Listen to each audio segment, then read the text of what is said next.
Welcome to this online version of our Job Search Strategies Workshop, brought to you by the Career Services Office at the State University of New York at Oswego. We hope this information is helpful as you begin to negotiate the job search process. The internet is a vast sea of information, which is good, but it's very easy to get lost at sea. How will you know where to look and how to determine if the information is valid and useful for you? My first recommendation is to clean up your online profile. Much has been said about employers evaluating candidates based on their Facebook or MySpace profiles. I won't go into much detail here, but needless to say, assume that employers will read not only what you share about yourself online, but what others say about you. For example, your Facebook wall. If an employer is reviewing your internet presence, you are probably pretty far along in the job search process. Don't blow it at this point with the wrong pictures, quotes, or rantings. Many students believe that if they post their resume in enough places, someone out there will find them and begin the job search process. Nothing could be further from the truth, and you will likely be fairly unsuccessful if you employ this strategy alone.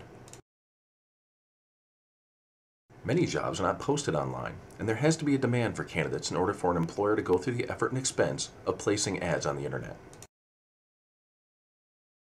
This is important. Technology can be very unforgiving. If you don't hit a certain button or fill in a particular field, the resume robot out there that cares little about the 4 years of hard work you put in will automatically bury your resume forever. Read the instructions. Do what they tell you to do. Exactly. At many sites, there won't actually be real live humans reviewing your resume. Robots will do the weeding out first based on whether the text in your resume matches the text in the job description or the requirements section. It is critical to match your resume to the job. Many employers receive literally thousands of resumes a day. To find a good candidate, they will instruct their robots to look at the last 3 days of submissions and find the most related resumes. If you submitted 4 days prior to the search, you may never be seen regardless of how good you are. It's important to keep your resume fresh. This is good advice. Don't assume Uncle Bob knows anything about the hiring process just because he works at the company you are interested in. Double check the process. These are 4 places people typically search for positions online. These sites are the most productive. These are sites that are specific to a certain industry, geographic region, or some other factor that narrows down the job search for you. There are some obvious advantages to using these sites. But there are some disadvantages as well. The bottom line is that this should be a major component of your job search. Here are a couple of examples to show you how this works. All of these sites offer career exploration, discussion forums, industry news, and of course, job opportunities. More often than not, employers are now requiring that you go to their website to explore opportunities and establish yourself as a formal candidate. Again, there are advantages to using this strategy. There are some disadvantages, however, this is probably the most effective strategy if you can combine it with other employer research tools. The bottom line is that this is where the bulk of your efforts should focus. If you're going to spend time online, and you should, start with employer sites and move down to the monster.coms and hot jobs out there. By the way, if you want to go to online newspapers, it is very simple. Go to newspapers.com. Just about any newspaper that will be of value to you will be listed.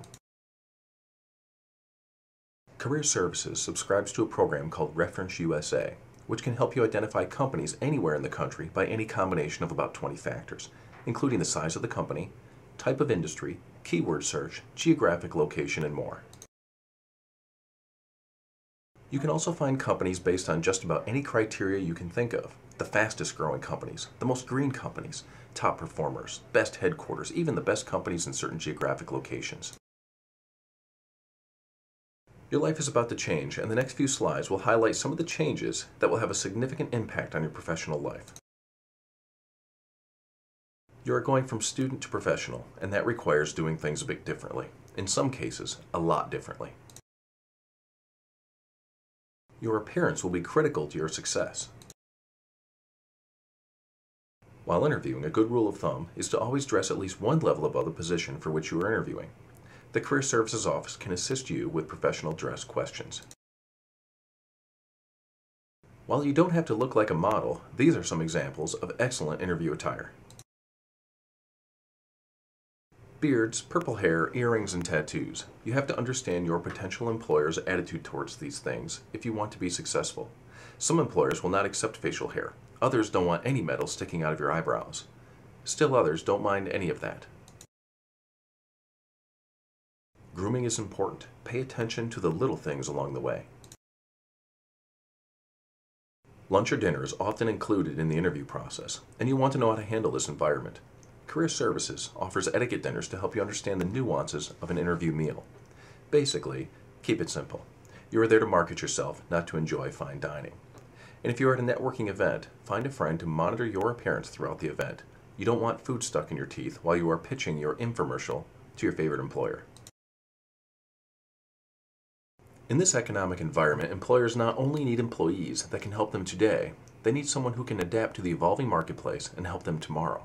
Offer examples of your adaptability. Demonstrate that you really want the job and that you are quite willing to start at the bottom and earn more responsibility. Know what your employer needs and give it to them, and then back up your statements with examples of your past work. Try to separate yourself from your competition in very concrete terms. Just a few last thoughts on things that can go wrong during your job search. The Career Services Office at SUNY Oswego is here to help you. Please call on us for assistance in this very critical phase of your college career. We have more extensive resources on all the subjects we covered in this presentation. We are located in the Compass 142 Campus Center or at oswego.edu/career services. Best of luck with your search.